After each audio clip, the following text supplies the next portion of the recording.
Hi friends, welcome back to my channel. ఈరోజు నేనైతే chicken సేర్వా చేస్తున్నాను. చాలా బాగుంటుందన్నమాట. బిర్యానీలోకైనా, పలావ్లోకైనా, దేనిలోకైనా సరే. ఇప్పుడు ముందుగా అయితే ఈ మిక్సీ జార్లో ఆల్రెడీ నేను అల్లం వెల్లుల్లి పేస్ట్ చేశాను కాబట్టి 1 టేబుల్ స్పూన్ వరకు దీనిలోనే ఉంచేసాను. అలాగే 3 పచ్చిమిరపకాయలు వేసుకోవాలి. 2 టేబుల్ స్పూన్ వరకు చిక్కటి పెరుగు వేసుకోండి. ఒక 1/2 టేబుల్ స్పూన్ వరకు జీలకర్ర పొడి, 1 టేబుల్ స్పూన్ వరకు ధనియాల పొడి, ఇంకా కారం 2 టేబుల్ స్పూన్ వరకు వేసుకోండి. మీరు కారం అనేది ఎంత తింటారో దాన్ని బట్టి చూసి వేసుకోవాలి. ఇంకా దీనిలోనే 1 టేబుల్ స్పూన్ వరకు గరం మసాలా వేసి కొద్దిగా వాటర్ వేసి దీన్ని మిక్సీ పట్టుకోవాలి. ఇలా మిక్సీ పట్టుకున్నాక ఒక టమాటా అనేది కట్ చేసి వేసుకోవాలి. ఒక టమాటా కట్ చేసి వేసి దీన్ని మెత్తగా పేస్ట్ చేసి పక్కన పెట్టుకోవాలండి. చూడండి, ఈ విధంగా పేస్ట్ చేసి పక్కన పెట్టుకోండి. ఇప్పుడు నేనైతే చికెన్ని ఇలా శుభ్రంగా కడిగి ఇలా చిన్న చిన్న ముక్కలుగా కట్ చేసుకోవాలండి. ఇలా చిన్న చిన్న ముక్కలు కట్ చేసుకుంటేనే బాగుంటుందన్నమాట.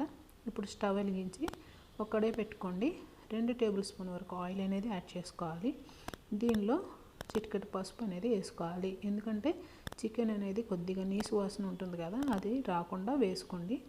ఇప్పుడు మనం కడిగి పెట్టుకున్న చికెన్ని మొత్తాన్ని ఇందులో వేసుకోవాలి. వేసాక ఇది ఒకసారి బాగా కలుపుకోవాలన్నమాట. ఇలా ఆయిల్లో ఫ్రై చేసుకోవడం వల్ల మనకి ఈ చికెన్లో ఉన్న వాటర్ అంతా బయటికి పోతుందన్నమాట. సో అందుకే మనం ఒకసారి చికెన్ని ఇలా ఆయిల్లోనే కొద్దిగా ఉడికించుకోవాలి. దీనిలో కొద్దిగా సాల్ట్ అనేది వేసుకుందాము, ఎందుకంటే చికెన్కి బాగా పడుతుందన్నమాట. సో ఇలా సాల్ట్ వేసాక ఒకసారి బాగా కలిపి దీన్ని మూత పెట్టుకోవాలి. ఇలా మూత పెట్టి వాటర్ అంతా మగ్గిపోయే వరకు ఉడికించుకోవాలి.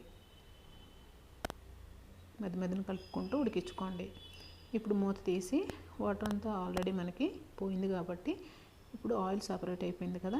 సో ఇప్పుడు ఈ ముక్కలన్నీ కూడా మనం పక్కన తీసి పక్కన పెట్టుకోవాలి.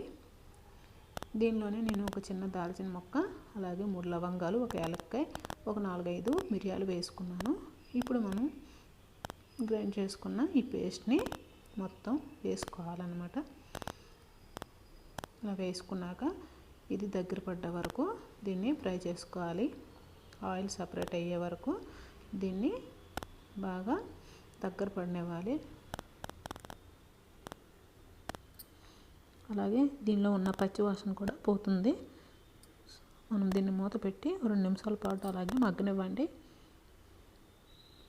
ఇలా మగ్గిన తర్వాత మనం మూత తీసి చూడండి, ఆయిల్ అనేది సపరేట్ అయిపోయింది కదా.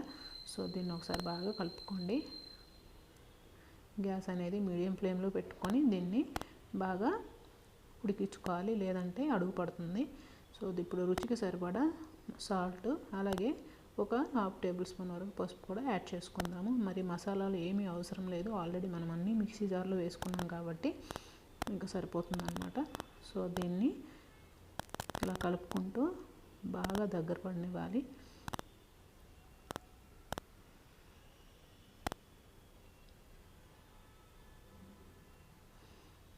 ఈ ఆయిల్ అనేది బాగా సపరేట్ అయిపోవాలి.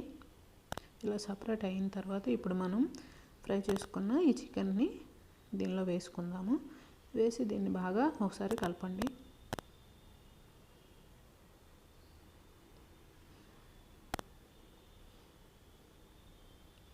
ఇలా చేసుకోవడం వలన మనకి చికెన్ సేర్వా అన్నమాట బిర్యానీలోకి లేదా చపాతీలోకి ఎందులోకైనా సరే చాలా టేస్టీగా ఉంటుంది. సూపర్ అన్నమాట. సో ఇప్పుడు దీన్ని మూత పెట్టి ఒక 5 నిమిషాల పాటు అలాగే ఉడకనివ్వండి. చూడండి, 5 నిమిషాల తర్వాత దీన్ని మూత తీసిన తర్వాత దీన్ని బాగా దగ్గరగా ఫ్రై చేసుకోవాలి.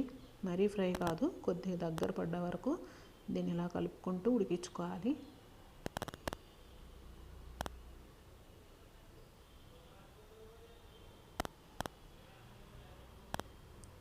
ఇలా బాగా దగ్గర పడ్డాక దీనిలో మనం వాటర్ అనేది యాడ్ చేసుకోవాలి గ్రేవీకి తగ్గట్టు.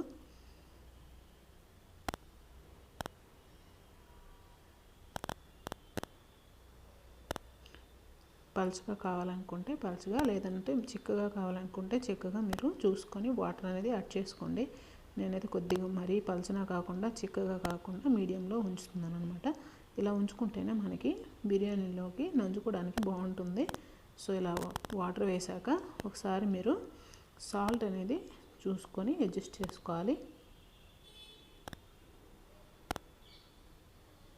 ఇప్పుడు దీన్ని ఒకసారి మంచిగా కలిపి మూత పెట్టి దగ్గర పడ్డ వరకు మనం ఉడికించుకోవాలి దీన్ని.